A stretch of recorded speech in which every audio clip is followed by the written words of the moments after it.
And in Houston, we have James Shelton, Chief Investment Officer at Kanaly Trust, where he helps oversee $2 billion in assets. He says rising exports are helping offset the housing slump. Let me start with you, James.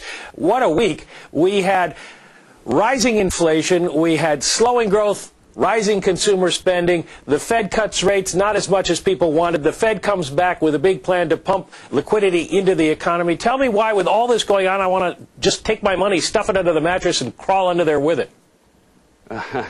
Yeah, I don't think you want to do that just yet, Michael. I think that the markets reacted a little bit negatively to the Fed announcement, maybe timing of that announcement with injecting some additional liquidity.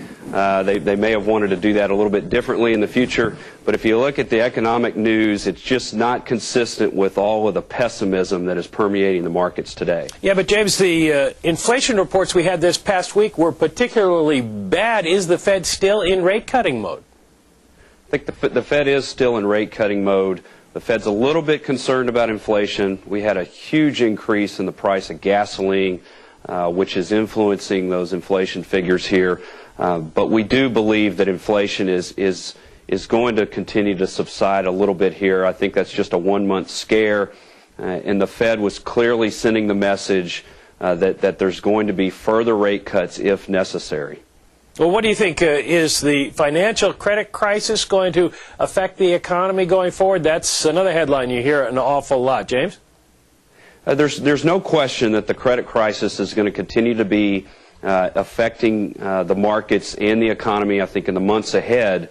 But we're starting to get a much better handle on the impact of that. We had Citigroup came out and took on about $50 billion in subprime mortgages out of their SIV fund back on the balance sheet.